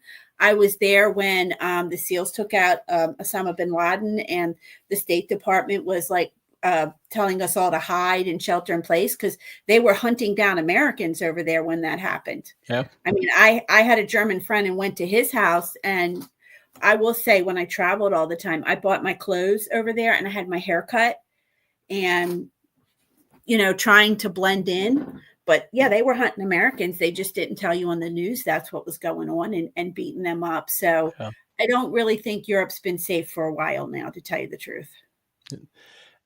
And more people are becoming aware of that. So you've got capital fleeing Europe. You've got the ECB's reluctance to raise rate, creating a larger and larger gap, particularly as U.S. rates rise. It makes U.S. assets more and more attractive. You've got liquidity issues, debt issues. Europe has an aging population combined with a huge debt load. So you've got all these things alarming investors who also fear the probability of deflation, because you've got capital fleeing. So you've got falling asset prices. You've got less demand for those assets. I just, I've seen over the past, year, been looking at real estate in different places. I've seen, a number of Italian cities offering bonuses for people to move there. I just saw the other for $1. Yeah, I just saw the other day, they're offering a whole village for $1 million. Now it needs some love, but the reason they're putting it up for sale is because there's no domestic money or investors to even take care of their own streets, cities, sanitation, traffic, police, etc. Money is just, there's no capital. The problems are just beginning.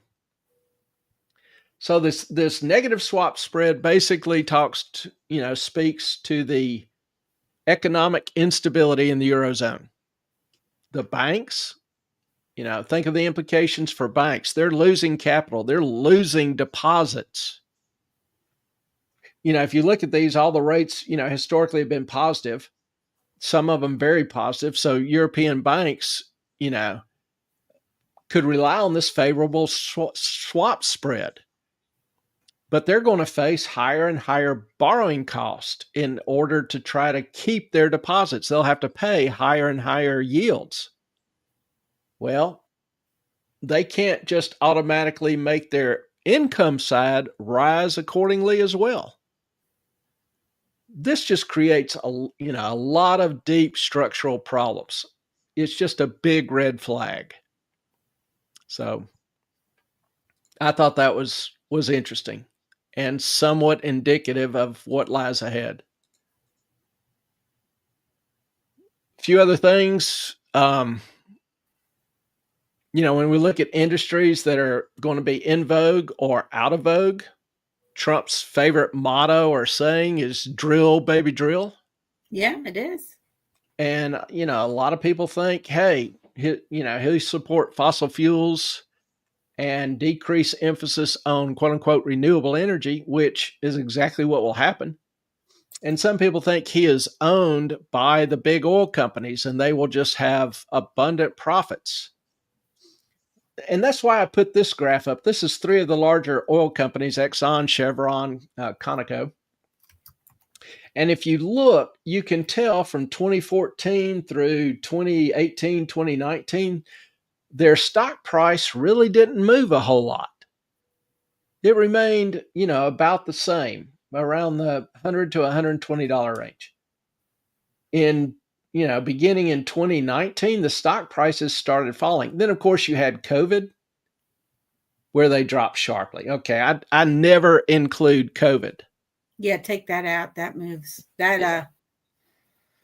But after the COVID period was over, after the lockdowns ended, you see their stock price bounced up significantly above the pre-pandemic prices. So actually the oil companies didn't profit grotesquely under Trump because as oil production increased, the price went down. So it's at times when, gas prices rise. Now, oil companies only make a very small margin. For each gallon of gas, it's 4, 5, 6 cents. But as the price goes from $2 to $5, their profit goes from 4 cents to 6 cents. So it ends up really adding to their bottom line. And you can see it there expressed in the stock prices. So interestingly enough, even if Trump does shift the emphasis more towards encouraging, energy or carbon energy development and away from green energy development, you may see a slight bump or a short-term bump in the traditional oil producers' stock prices. But again, as supply increases, that will narrow. Coal.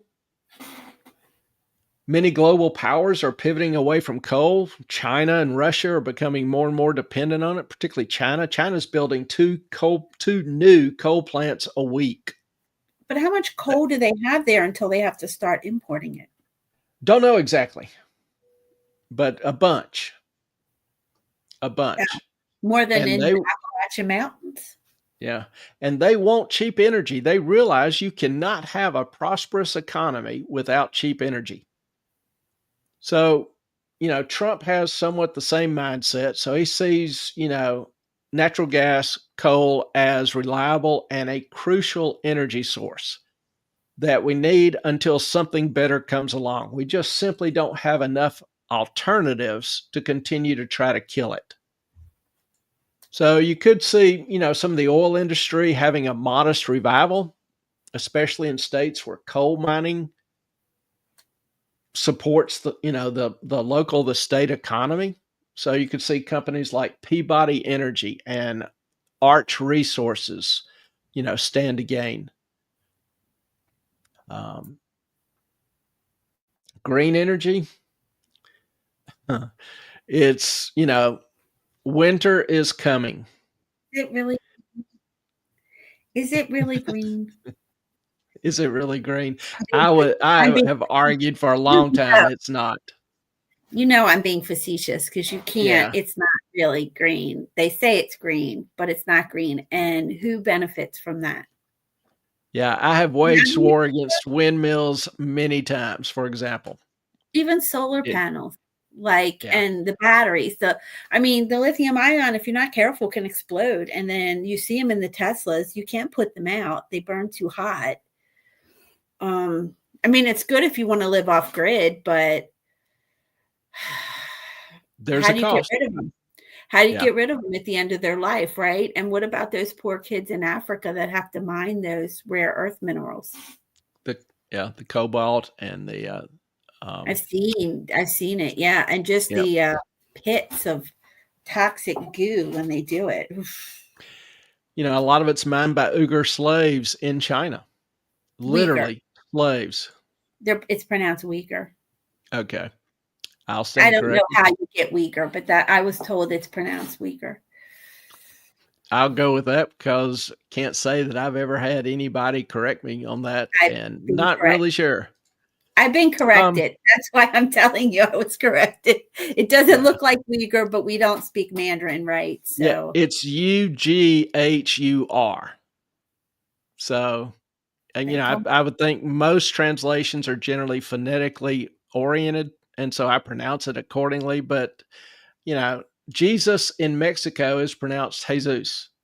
right. So they told me they're So pronounced weaker. So yeah, okay. so that's very possible. Um, I'm pretty certain the administration's stance on energy will result in fewer dollars allocated to renewables, um, fewer credits, fewer grants, less demand. Like the Department of Defense is trying to develop electric tanks. What? Yeah, what? It's My just some of it is stop. just gone too far. So we're on the battlefield and we're going to develop. Is it like they're selling sending the electric chainsaws to Western North Carolina? No. Yeah. With no electricity, they send crates of electric chainsaws. Just crates, Stop. pallets full of them. I'll take my 6 Ryobi batteries any day. I have Yeah. 6 Ryobi chainsaws with batteries. I'll take And them any day. I've got a solar panel generator. I think you do too. So for that contingency, I'm okay. But I still, for power and just portability and continuity, I can carry a gas can with me and I can work all day. I can't carry 15 batteries. I don't have 15 batteries to keep it going all day if I'm I do. using a chainsaw for heavy work. I do. My whole Yeah. basement looks like the Ryobi store because when you get older, you have to work smart, right? So it came a point where I can't do the gas chainsaws and stuff anymore, or the Yeah. gas powered snow blowers, right? But with Ryobi, you can get the bigger batteries, and it works great. The lawnmower works great, the snow blower works Yeah. great, and I'm not having to and not be able to do it anymore. Just Yeah. don't have the strength anymore. So yeah, I do have that many batteries. I bought Yeah. the 2 Ryobi generators for the battery types, and the bigger, the 40 volt will run anything in the house, and then I use the solar to charge the batteries for the Ryobi. So Yeah. I've got pretty much the same system. We live in a hurricane area, so being without power is not an unknown occurrence. Here, I just Um, live rural, so yeah, cow farts were out. So yeah, it doesn't really bother me anymore. yeah. Also, impacted companies, who develop quote unquote renewable energy like Next Era, like Enphase, like SunPower, probably are going to face challenges with the pullback in subsidies, grants, and even demand. I mean, we've seen the market move away from EVs. Ford's just shutting down production, shutting down its plant completely. Most car companies that had major investments or plans to greatly increase production of EVs have canceled them, moving away, trying to resume development of internal combustion gas powered engines or hybrid engines. So, Trump famously criticized green energy as expensive and not able to keep the lights on. It is Still expensive and true. it can keep the lights. So, I mean, in a small scale, yeah, probably a little house, but what's a solar array? Like I had at my house and I don't even use that much electricity. And it's a $70,000 array to keep my house running. Yep. And it's only got a 25-year warranty on it. And after that, and even they say after 10 years, the solar panels start to degrade. So that's why you need to have like so many solar panels to run a normal house. Yep. And if you want to store the energy, the battery, Oh yeah. They batteries told me are, 4 power walls. yeah. 4 power walls. And like I said, my house isn't even all that big. Here, I just got my energy bill. I don't mind sharing it. I don't even use that much energy in my house. And I would need 4 power walls. Like I said, $70,000 for how many kilowatts of power? Here. How many kilowatts this year? Well, make Average sure you, kilowatts, wait a minute, 25 kilowatts is my average kilowatt, which is nothing compared to most people because yeah. it's just me, right? And that's what it would cost, $70,000 to generate my own and have enough power to run 25 kilowatts for a month. Just not worth it. Yeah, I Cost laughed. has I gone said, up on all that so much. We talked Yeah. about a couple of weeks ago about New York signing a deal for offshore windmills, oh, I know. That's crazy. and their current kilowatt hour cost is around $32. Well, they signed a contract with these two Dutch companies to pay $150 per kilowatt hour for the energy. Yeah, that's going to be fun for New Yorkers over the next few years. Okay, Musk also makes a point where he's very free market, but a free market is a competitive market.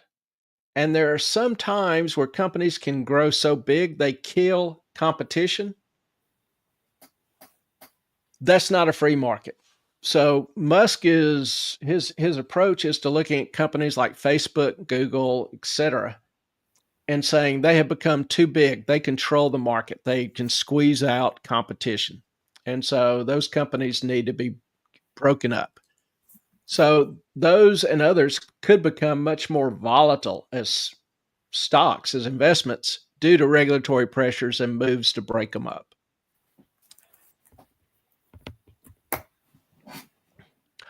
Homes, people have a lot of interest in home buying. Housing is tough to call short term. There's just no supply available. People with existing mortgages ranging between 2.5%, 3.5% don't want to sell, have to buy another house and pay a 7% mortgage. So that lack of existing homes on the market is creating really a shortage of supply. Now, this But chart don't you shows, think foreclosures are coming? yeah, but I don't know how fast. We're going to talk about that here. Okay. But looking at what's happened to housing prices, this break you see down here at the bottom was at the end of the COVID recession, and the average housing price was about $290,000. That increased up to over $440,000. So the income necessary to buy a house went from $70,000 to $135,000. And as you can tell, home prices have come down a little bit, but not much, only about 5% actually, after rising 45%. Now, there are some things Jane just alluded to that will help reduce the cost, but I can't say how quickly. Yes, people have lost full-time jobs, and they're not getting them back anytime soon. I think So, lumber is on the way up, though. Where you say lumber's down. I read, and I can't remember where, that lumber was going to go back up again because of yeah, supply and demand. There's not really a demand, so the sawmills are taken out of production because there's no new home starts. yeah. If you look at lumber prices, they've come down since the high in 2022. They were about $1,700 per 100 board feet.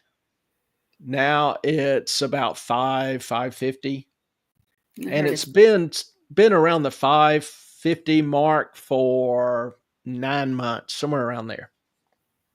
It's bounced around, but it's hovered in the range. Now, if And part of the reason lumber soared to $1,700 for, board feet was because of the COVID lockdowns.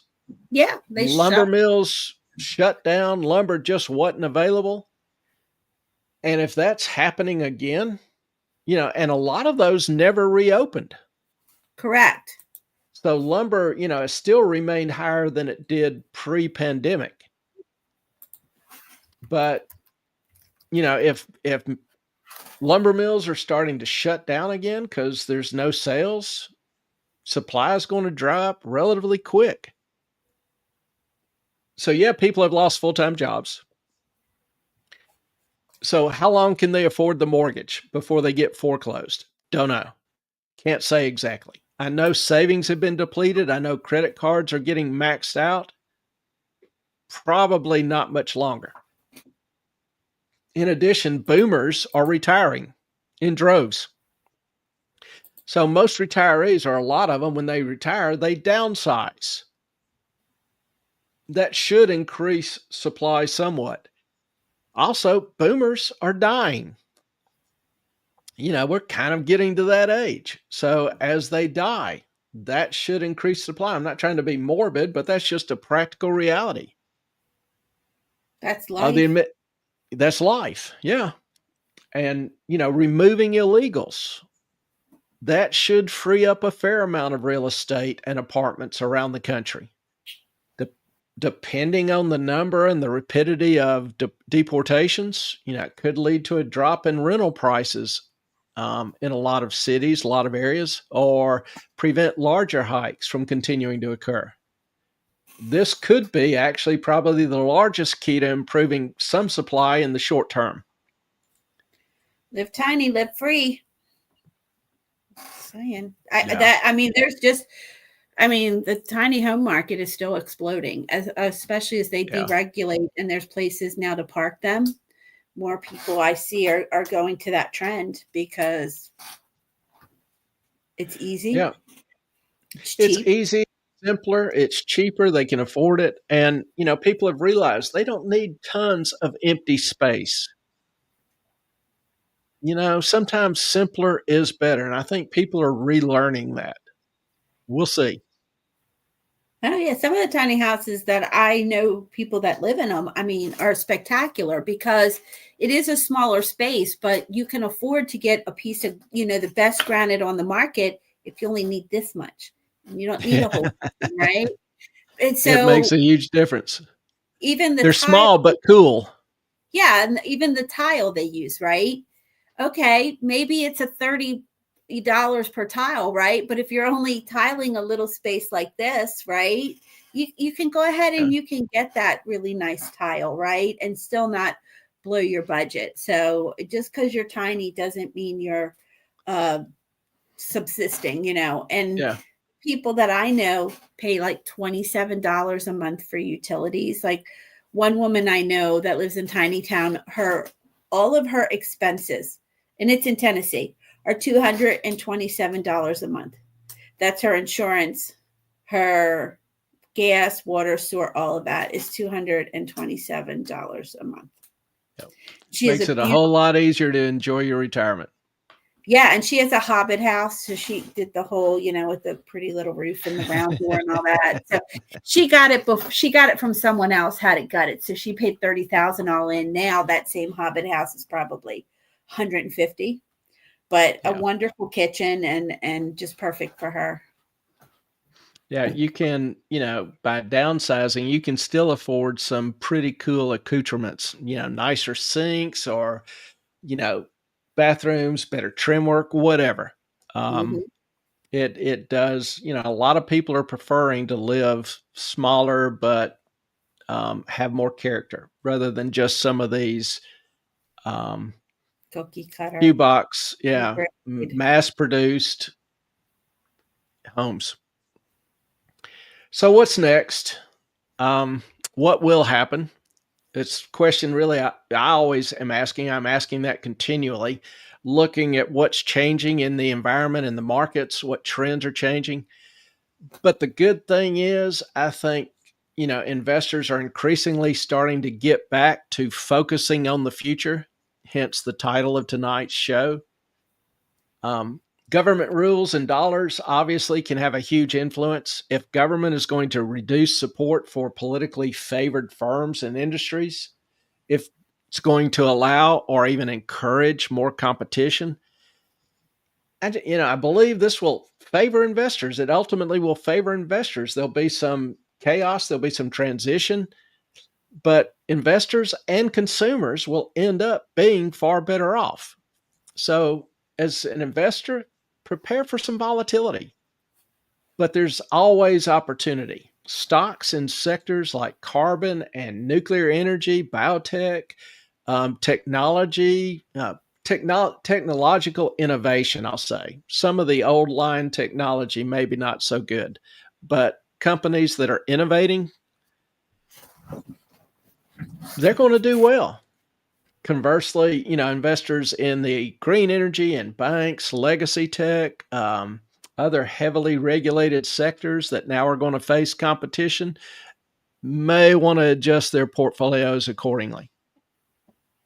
So the key idea is just, adapt, pivot, and double down on trends that are aligned with the idea of back to the future. Realizing that change is an opportunity, saying there is opportunity. I agree. So, and I think Trump is going to look more at Bitcoin, especially, when he has said, his son Barron played a part in, did you read that Kamala spent over $1 billion for the campaign and Trump spent 1/5 of that, they said, but he went, at the advice of his son, like he went on different podcasts because that's free to go on a podcast, right? And how many people, like how many billions saw it when he went on Joe Rogan or when he went with Sean Ryan and all these other people, right?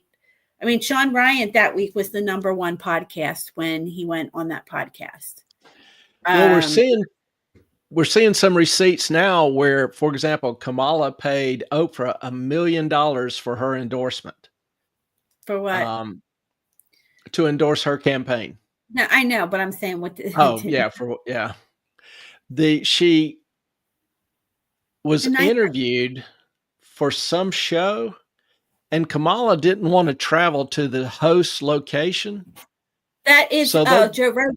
She didn't want to go to Joe Rogan. No, it's somebody else. And The Hidden Truth or something like that. I forget the exact name of the show, but instead of going and, to her location, they rented a hotel room and built a mimic studio there that looked like her broadcast space. $100,000 for that. To redecorate, redesign, build this fake studio in a hotel room. So it was just money being thrown around left and right with no regard to, managing cost or efficiency. It's going to be fascinating as we see more and more of what was spent and where. Oh, I mean, the influencer spend, what was I reading? I mean, that was insane. They were paying influencers. Trump paid no one. Yep. That's why his here. Anyone for an endorsement. Yeah, here we go. November 1st, U.S. News, $16 billion will be spent on the 2024 election. I think that's everything. Yeah. So let's see. Yeah, Kamala spent $881 million so far to Trump's $356 million. And that says that's the $800 million is not including outside spending by her super PACs and other groups. That's more than double the charges racked up by the Trump campaign in $60 million. Yeah. The numbers I saw, crazy amount of money spent in this election. Yeah, I think this included the PACs directly associated, where it was $1.2 billion for Kamala and about $360 for Trump. So it all depends on how you cut up the pie. Oh yeah, Trump went on those podcasts for free. Yeah. He didn't charge. He wouldn't pay any of them, right, to go on the different podcasts. And that to me is free advertising. That's fiscally responsible. He's a businessman, right? More bang for the buck. So I can't wait to see how much this election cost. And I didn't think he spent as much as Hillary in the last one when he won either. I don't remember exactly. Don't remember. Now this slide, I'm showing off what I consider to be one of the greatest innovations in the history of man, the pet rock.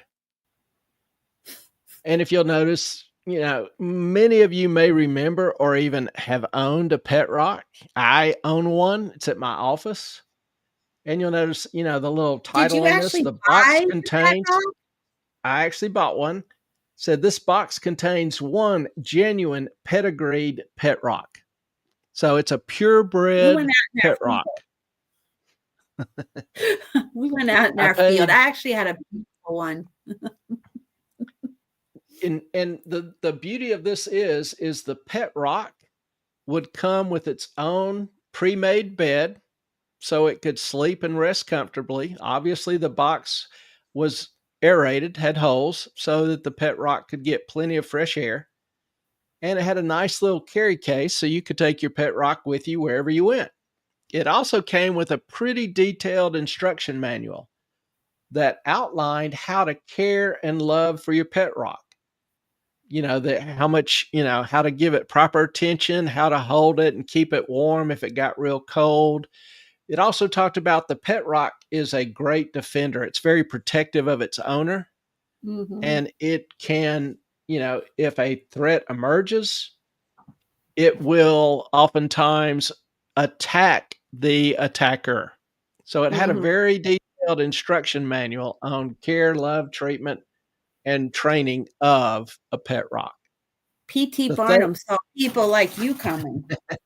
The thing about this is it irritates the hell out of me because I could have thought of it. And the guy sold 1 billion of them at $10 a pop. In fact, he just died recently, 74 years old. But I always see that and I think I could have thought of that. It's a lot of things we could have thought of. I could have done that. And it irritates me. You don't have the wherewithal to do it. You got to just do it. But that's the beauty of innovation. There's a lot of things that I can't see coming, have no idea, that people will think of that will be of interest and value to the market. So to me, the pet rock is kind of a simple and kind of fun example of innovation and producing things that the market doesn't know it wants. So what does the market favor? What do consumers want versus what do firms want you to have? And what do firms support? And how much do they pay the politicians for their support? Well, that's a problem too. I think that kind of gray money or dark money, whatever you want to call it, that I know early in your stream, you were talking about the pharma. Of course, the mainstream media takes money because they advertise every other commercial for a pharmaceutical drug. And you know what? I'm telling you, I think they make up stuff so that you'll go to your doctor and be like, oh, I have restless leg syndrome. No, it's called, when we were kids, it was just called excess energy. Yep. Everything's a disease now. Well, as an herbalist, I disagree with that, but yes. Yeah. It's all right. I'm with RFK. Let's make us healthy again and get the junk out of our food. There's so much I disagree with RFK on. He has traditionally been kind of a big government guy, pseudo kind of socialist, always wanting, a government solution economically. But in terms of health, he's right on. He's spot on. And yeah, Yeah. I'm telling you that here's the thing. I don't think Elon's going to have to fire as many people as we think. I think that once Trump starts putting his people in, the rats are going to run. I mean, this time he's wise to what happened last time. And I think you get strong leadership in there, just root those people out. They'll leave on their own. I really do. I don't know. Some of them have awful, comfortable positions, and they're not going to be able to find anything near that. Well, I hope they put someone strong at DOJ. So do I. Yeah, like a Cash Patel. Please put cash in. Please put cash in. He'll go after them, right? Like it'll be like a speed bump, and then he'll roll right back over you, right? I think he really needs someone strong in there. You do need somebody strong over the FDA, the CDC, right, to stop the foolishness that's been going on, because who funds them? The pharmaceutical companies fund them. Yep. So and I mean, like I said, these that people aren't going to go into the night quietly. Well, Fauci, if he's not careful, I think they were talking about prosecuting him. So he better flee now while he can. If half of what we have heard is true, they ought to. Well, he is the science. So what are we going to do? Yeah. When he said that was like, you lost me there. That was absurd. Yeah. Absurd to say something like that. I think there's pretty strong evidence he abused his position and lied. So I think that needs to be addressed. Well, you know what? Steve Bannon went to prison for that, for not showing up. Wait till Fauci tries it. Yep. Yes. Wait till the rest of them try it, because you know what? Steve took one for the team, and anybody else that now does it, the precedent been set. And I hope they start putting people in jail, because you know what? If you and me didn't show up to court for a subpoena, what would happen? A judge would throw our butts in jail too. So, absolutely. No one's above the law, as they say, yet they act like they're above the law. I just want it equally applied. So you have to get someone in there that's going to equally apply it.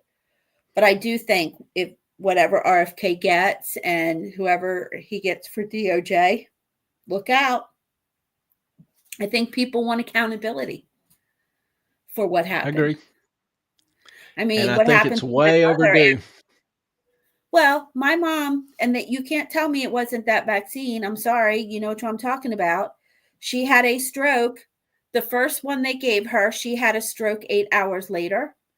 And they said that was a coincidence, but I don't think so, because she had been to the cardiologist 3 weeks before, and they do, when you're old, she got the scan to check all of her, and it was clean. So how'd she get all those blood clots in 3 weeks? Then behind her back, they gave her another one, and now her cognitive decline is like this because she keeps having microstrokes. So I don't think she had informed consent on that when you were talking about that earlier. Almost nobody had, and that's a big problem. A few other things in closing. Thought people might find this interesting. Putin is buying the dip in gold. The Russian Ministry of Finance announced it is increasing its gold purchases by 35% to 4.2 billion rubles a day. That's not an insignificant purchase. I know a lot of our, viewers kind of follow gold, interested in gold, maybe own gold. So I saw that and I thought, that's interesting. My stance, invest in lead. Where are our lead statistics at? What? Price of lead price of lead hadn't shifted greatly, which is good. Well, it's good. Well, you know what lead's good for when the as long as I'm buying, I don't want it to shift much. Well, that's true, but a little selfish there, but I'm okay with that. Invest in lead. I'm just saying, more bang for the buck with your lead. I don't think I'll get the show in trouble for that comment. No. If you did, you wouldn't be the first. Anybody have any questions? Y'all been a little quiet. See if y'all have any questions or comments before we call it a night. We're a little bit over time, but Do very much appreciate y'all joining us, being with us tonight. Want to ask you, before you go, if you will, hit the like and subscribe the buttons, as we say, ring the hell out of the bell. But it helps, our channel to get a little bit more exposure, and we appreciate your help. We appreciate you being with us tonight. Jane, I want to thank you for joining us and filling in for E-Train as she's still on the sideline trying to, correct my pronunciations. I see it. No, well, I got her. I got it for her, so we're good. I don't know. Y'all too. Y'all have been conspiring. What? Her and I know. Not at all. Not at all. Not at all. Ellen, hope you have get some good rest. And everybody, thank you for your time, your support. If you have any other questions, please, email me, moffatonmail@gmail.com, or DM me on Twitter. If you're not following on Twitter, please do so. And we'll look forward to seeing y'all Tuesday evening when we'll have the Q&A. I hope everyone has a good night. Blessings to you. Our time is up. We thank you for yours. Good night, everyone.